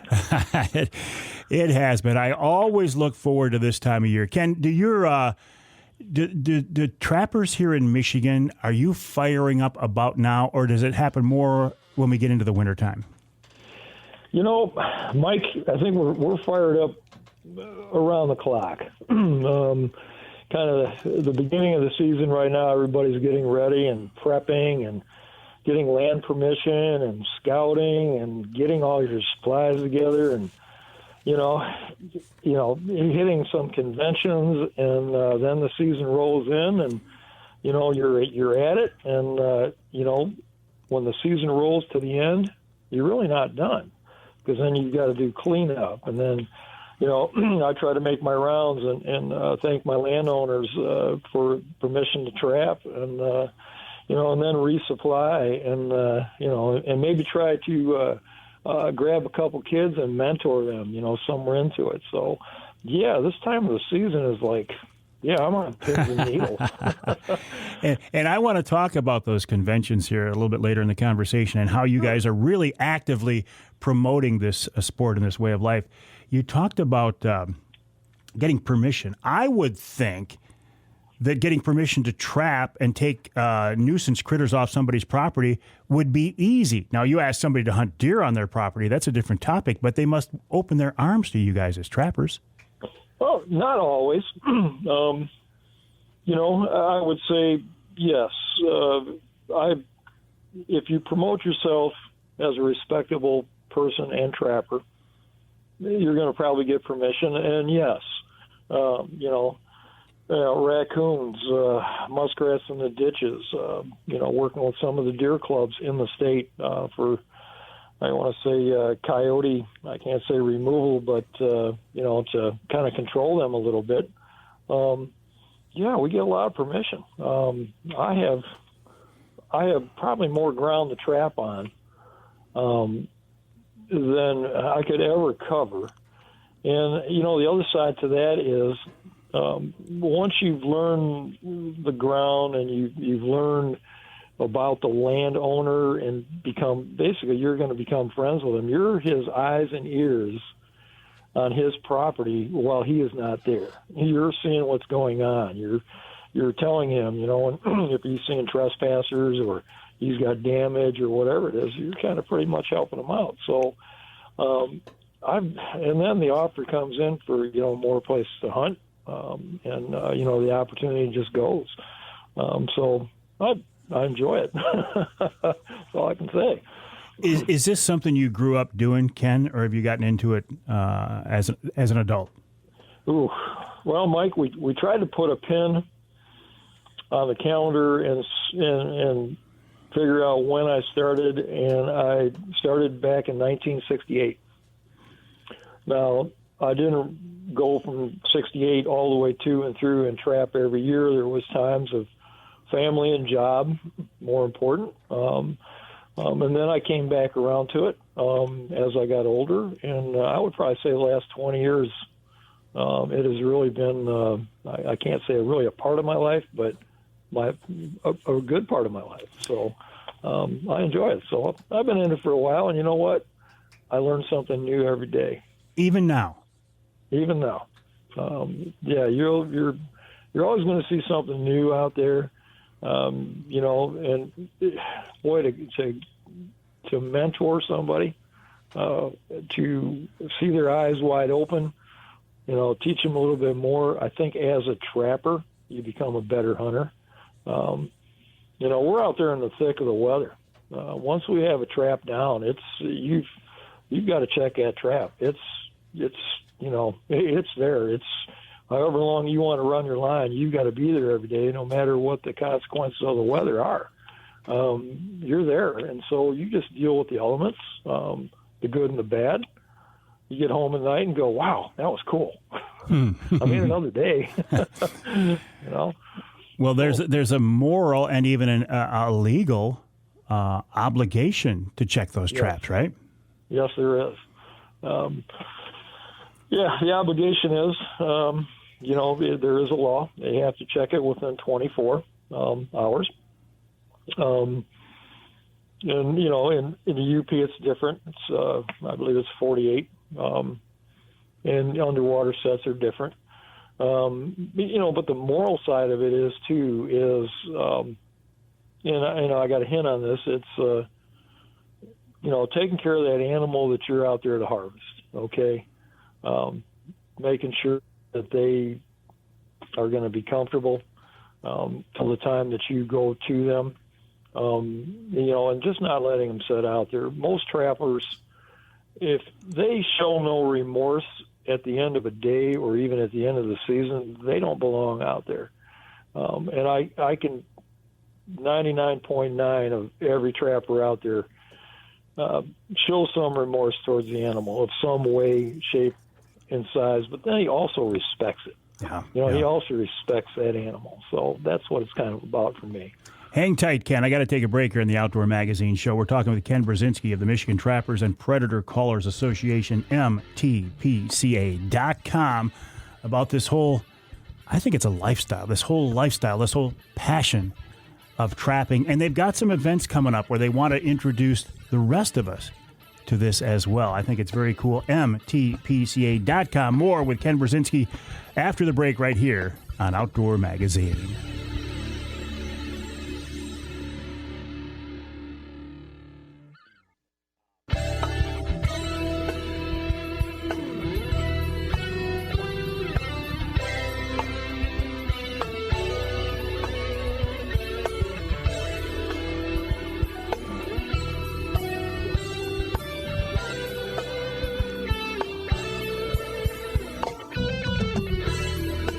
You can hear the Outdoor Magazine show in Holland on WHTC 1450 AM, 99.7 FM. That's Holland, Michigan, by the way. Although you can hear us in the country of Holland via the podcast. You can hear the radio show also in Ludington on News 97, 98, 98.7 WLDN. And you can hear us just down the road in Muskegon on WKBZ 1090 AM. This segment of Outdoor Magazine is brought to you by Reeder Landscaping. You know, it's getting to be the time of year where it's time to clean up, the fall cleanup for your property, for your lawn and property. And you could do it, right? You could do it. Most of us have the physical ability to get out and do it, but do we have the time? Do you have the desire? The way I look at it, every hour that the guys from Reeder come over and take care of my lawn and property is one more hour I can spend in the woods. So I'm looking at it from a purely greedy perspective. So yeah, I use the services of Reeder Landscaping all the time. They do a wonderful job. They've created a real oasis in my backyard, as they have for our neighbors now as well. They do a great job in maintaining property, outdoor fireplaces. Oh, you name it. They can do it because it's our nature and their nurture. Let Reeder create an outdoor getaway in your backyard. Check them out online at reederlandscaping.com. That's R-E-D-E-R, reederlandscaping.com. Speaking of that backyard oasis, I got a pond in the backyard. It's not just my pond. It's kind of a community pond back there. And it's just inside the city limit. And the last couple of days, it has been absolutely overloaded with geese. I mean, every bird on the way south is dropping into that pond, and it's really cool. I flew a drone over it the other day and got some really nice video, and people are saying, why don't you shoot those birds with a shotgun, not a drone? Well, I would like to, but they're protected, and I think they know that. I want to talk now, continue our conversation with Ken Burzynski of the Michigan Trappers and Predator Callers Association. I've said this many times. I have much respect for trappers. The history of our state and even our country, in a lot of ways, relied on trappers. It was trappers who often were the first people who went into an area, discovered that area, learned about that area, mapped that area. These days, trapping is still a factor. There are still people out there who are trappers, and I think that's wonderful. Ken, how has trapping changed over the years? I know there was a lot of social pressure, a lot of anti-trapping pressure, people talking about leg hold traps and how it was so inhumane and such. How do you look at this big picture today? Did we lose him, Charlie? Nope, I'm still here. Did you hear me at all, Ken? Did you hear what I was saying? I sure did. I was just thinking back and reflecting back on yes, how times have changed. And you know what we've looked at is, I guess you could say, better modifying of a trap. Just making sure that trap is worthy of what it's going to do. Hold the animal securely and comfortably till you again, return to that animal or trap. So a lot of things have changed. You see pictures of the trap with the teeth on it and, all kind of things. And it's like, oh, heck no. Those days are gone. A lot of the, and I do, believe this or not, it's not every animal that I catch that I keep. I do release a lot. And when I release them, I see no difference in the way that they came to the trap, which I probably didn't see, but the way they leave is pretty much unharmed. And it's a possibility that I'll even see those animals again later on in the season, or even catch them again. I want to. This is an important point, so I want to make sure we understand this. With these traps today, you can walk up on an animal that you caught in a leg hold trap and release it unharmed with no damage. Oftentimes, most of the time, yes. I'm not saying that 100% it's going to happen. There is that factor in there that anything could, the way the animal is caught or captured. Yes, most of the time, yes, the way it is. Coyotes, jaw laminations. Raccoons, we got a thing called the DP trap, which is a dog-proof trap. You can actually release them unharmed. So, we're always trying something better. The trapping industry, like you said, Mike, has been around since the 1700s. Pope, all them guys. Yeah. Michigan's heritage has run off of trapping. So we're, from back then to where we're at now, we're always trying to better. And I don't mean better by catching. I mean better by developing a trap that is more useful, more comfortable, more efficient. Even with some of the underwater beaver traps, if that trap is set properly and correctly, which most of them are, the animal is humanely dispatched, which is good. There's, a second or two and they're done. I'm not going to mince meat there. It does happen.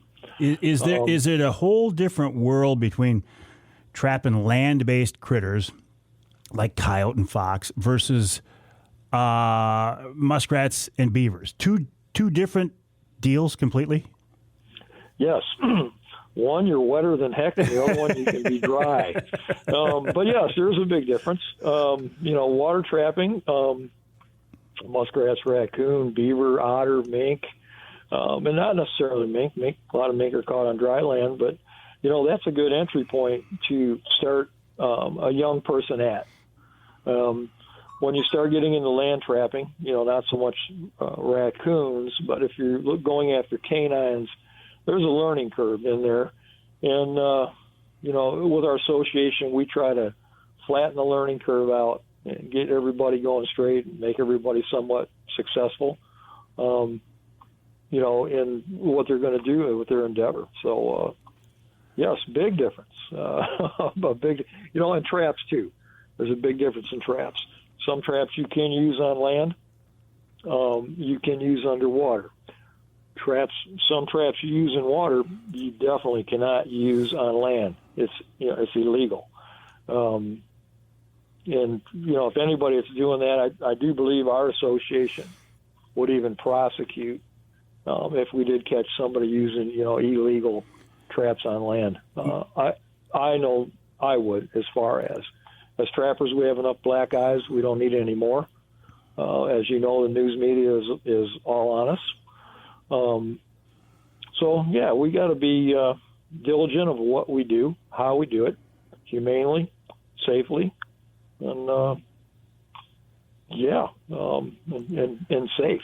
Safe for the trapper and also safe for the animal. Ken, one of the things I've always been impressed with about your group, the Michigan Trappers and Predator Callers Association, is you are very proactive in trying to get people involved in your lifestyle and trying to promote what you're doing and educate people. You've actually got a couple of events coming up, don't you? Yes, we do. Actually, we have one this weekend. Matter of fact, it's Northern Gray Lakes Fur Harvesters. They're up across the bridge over in Kinross, and it's at the Kinross Fairgrounds. I believe it's $2 to enter. They'll have some demos in there. They're going to have some food in there. They're going to have some vendors in there.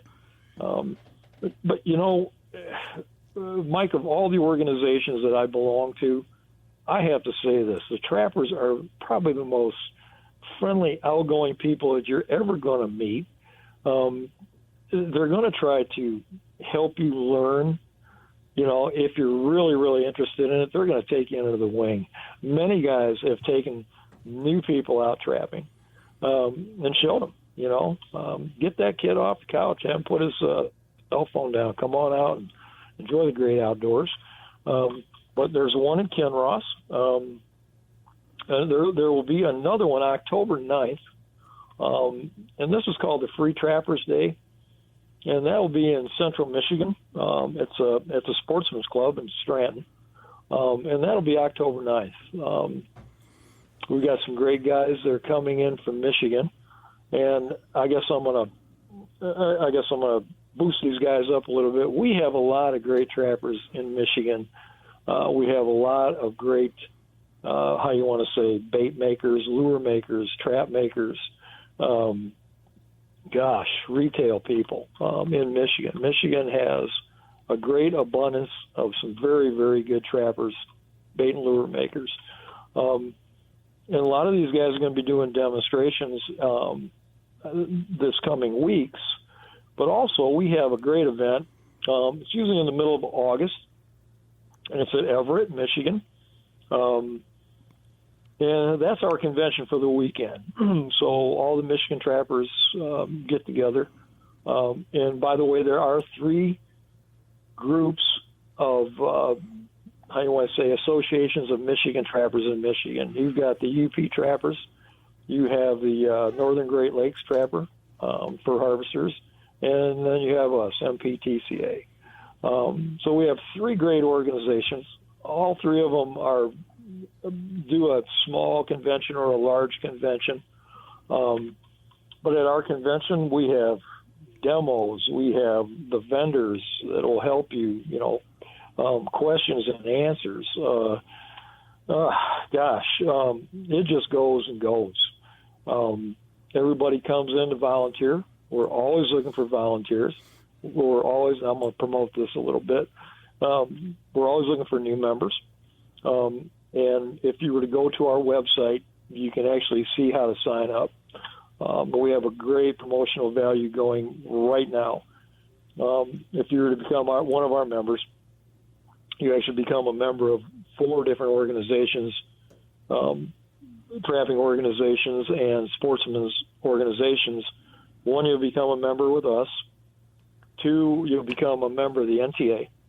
You'll become, which is the National Trapping Association, the FTA, the Fur Takers Association, and also a member of the MUCC. Perfect. Ken, listen, I hate to cut you off, but I am out of time. I appreciate what you guys are doing. I'll send people to the website, mtpca.com.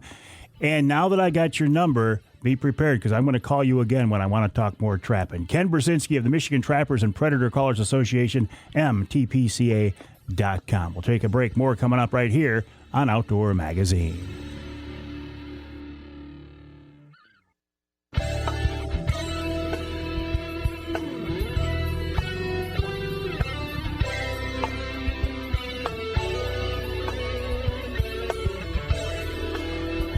You can hear the Outdoor Magazine show in Manistee on WMLQ. It's 97.7 FM. And you can hear us in Saginaw on WSGW AM and FM, 790 AM, 100.5 FM.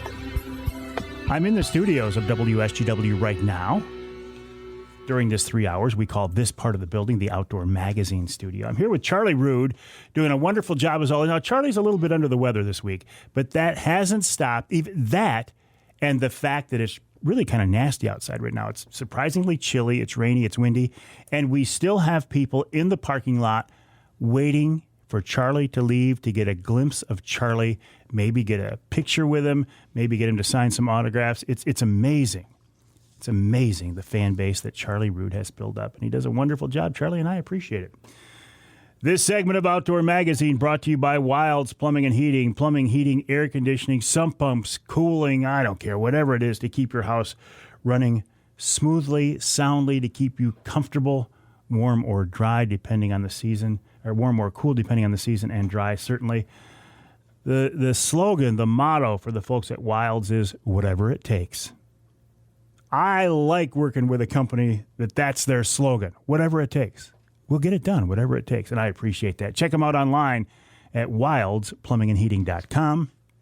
It's wildsplumbingandheating.com. Oh, I feel like this show has really flown this week. I mean, we're almost at the end of a 3-hour show, and I feel like we just got started.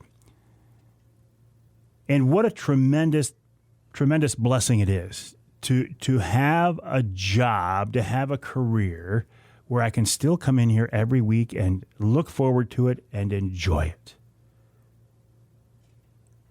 Especially this time of year, right? It's officially fall now, and now it feels like fall, and it's starting to look like fall.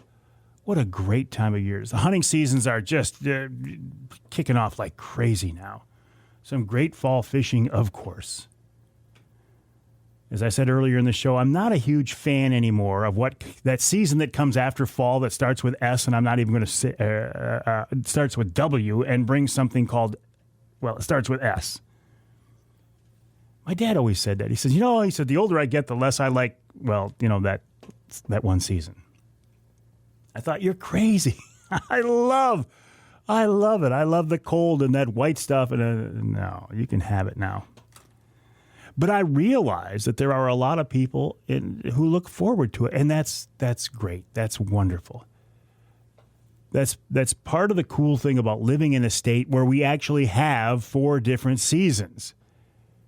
4 completely different types of weather and the outdoor recreational opportunities that provides. It's kind of nice maybe sometimes in the middle of the winter to go down to Florida and take a little bit of a break, but no offense to nothing against Florida. I wouldn't want to live there. I don't want to live someplace that it's summertime all year long, all year round. I look forward to the changes in the seasons. I look forward to the different opportunities that presents. Right now, I have to admit, I'm actually more excited about deer season this year than I have been in quite a while. I can't quite put my finger on it. I don't know what it is. I don't know. I really don't. This year, I will be out there with a crossbow in my hands, a dart and crossbow. I'm actually pretty excited about that. I had an internal struggle for a long time whether I put the recurve down. Am I selling out? Am I bailing out? Am I taking the easy way out? And to be honest with you, because of the position I'm in, I was like, well, I am going to get some criticism from people. Avery, you're not doing it right.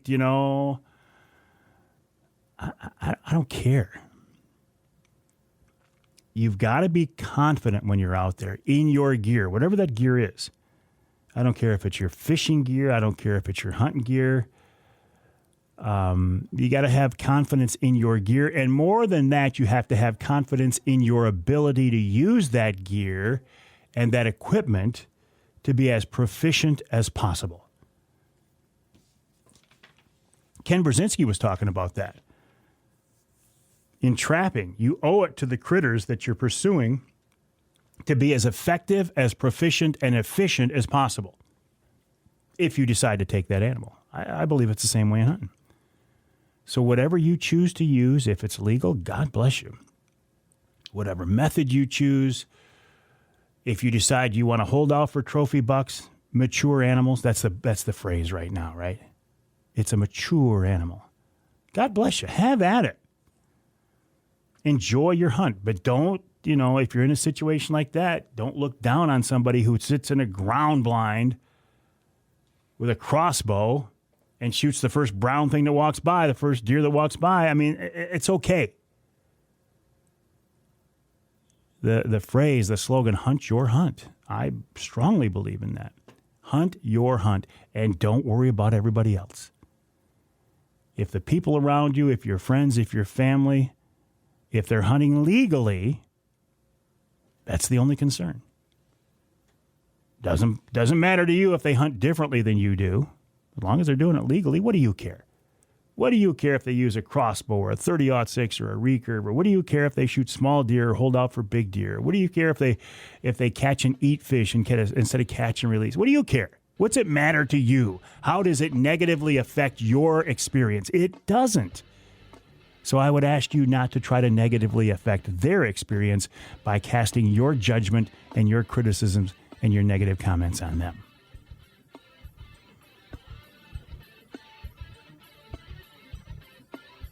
We're all in this together. We're all out there having fun. The goal is the same, to have fun, maybe put some meat on the table. How we get there is going to vary, but that's okay. Wild Game Chef Dave Miner coming up after the break right here on Outdoor Magazine.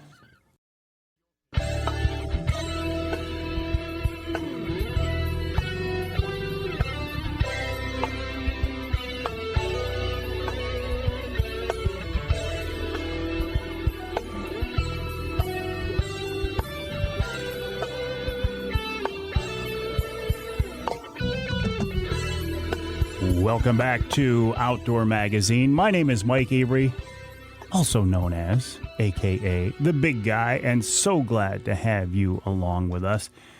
If you've listened to the show before, you know that almost every week at this time in the show, Wild Game Chef Extraordinaire Dave Miner joins me. It's a rare, very rare week indeed when Dave isn't here, but I think this might be one of those weeks.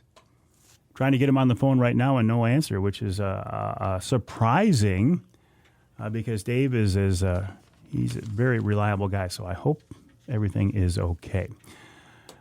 But that's okay because we'll Charlie give him one more time and then we'll move on. But this gives me more time to talk about a couple of other things. Michigan has been ranked number 2 in the country for fishing, for recreational fishing. Now, granted, the publication that made this, that granted us this honor, is not it's not like Field and Stream or Outdoor Life, which, by the way, are Field and Stream or Outdoor Life even still publications? I honestly, I don't know the answer to that. But it was a secondary print publication, has named Michigan number 2 in the country for recreational fishing. To which I say, yay, excellent, outstanding. But I actually think I would argue with that a little bit and say in a lot of ways I think we're the number 1 state in the country for fishing. Now, I realize that I may be a little bit biased. I'm a Michigan guy. I grew up in this state. I love this state. I've spent my entire career here. I don't see a reason to move anywhere else. And as much time as possible, I've been on the water. You could argue, as somebody did in a live feed we were doing this morning, well, Avery, what about Alaska? Now, I've been to Alaska, and I've fished in Alaska, and yeah, it's very true. The fishing in some place like Alaska is just ridiculous. It is unreal. It is phenomenal. And they have halibut, and we don't have halibut. And they have streams that are just so full of fish, it's almost unbelievable. And yes, Alaska does have some wonderful fishing. But when you look at the opportunities there, like the creel limits and the daily limits, you know, they're somewhat limited in how many fish they can keep to put on the table or in the freezer. So, yeah, Alaska's great, but I think in some ways our diverse fishery and our ability to harvest fish is better even than Alaska. The only other place I would say that might rival us would be Florida. That's a saltwater fishery. It's hard to compare a saltwater fishery with a freshwater fishery. Saltwater fish are pretty cool. I mean, they get big and they fight hard. And you can fish them open water year round. So yeah, okay, maybe Florida would be right up there with us. Yeah, definitely Florida's up there with us. But I've always said, when you look at the different, diverse outdoor recreational opportunities we have in our state, it's hard to beat. Yeah, you know, some of these other states, we don't have full-blown mountains, right? We got the Porkies, but we don't have full-blown snow-capped mountains. Okay, I'll grant you that. But the different hunting and fishing opportunities we have here are just phenomenal. And as we now are officially in the fall season, a lot of those are coming to the top. They're coming to the surface. And it's just a very, very exciting time. Whether you're a hunter or an angler, trophy fishing opportunities in the fall. The fish are putting on the feed bag. The water temperatures drop. The fish know what's coming. So they want to feed. They want to get ready for this cold water season that's coming up. So some great fall trophy fishing is out there. Oh, what else? I would encourage you, if you have a question you would like me to address on the show, send it to me, and we will use it in the Ask Avery segment. The Ask Avery segment is at the end of hour 2 of each week's show. The best way to get those questions to me, as well as all comments, all ideas, all suggestions, send me an email, Mike@MikeAveryOutdoors.com, Mike@MikeAveryOutdoors.com. Let me know what's on your mind. Share your trophy pictures. Although if you want to put them on Facebook, I think the best way to do that is just to post them directly to Facebook, and then I will share them so everybody can see them. But Mike@MikeAveryOutdoors.com is a good way, the best way to reach out to me, to get in touch with me if you have something you would like to see me address, something you would like to see us cover here on the show, something you're sick of hearing me talk about, and I get it. I talk about the things that I am interested in and involved in. And if those are activities that aren't personally on your list, yeah, you probably get sick of hearing me talk about them. So give me some options. Give me some alternatives. Give me some suggestions. What do you want to hear about on the show? Anybody in particular you would like me to talk with on the show? I can't promise you that I will act on what you say, but I can promise you that I will listen to what you say and I will seriously consider it. And a lot of the people on the show and a lot of the topics have been a result of you making suggestions. I do want to hear from you because I do appreciate the fact that you listen, the fact that you follow me online.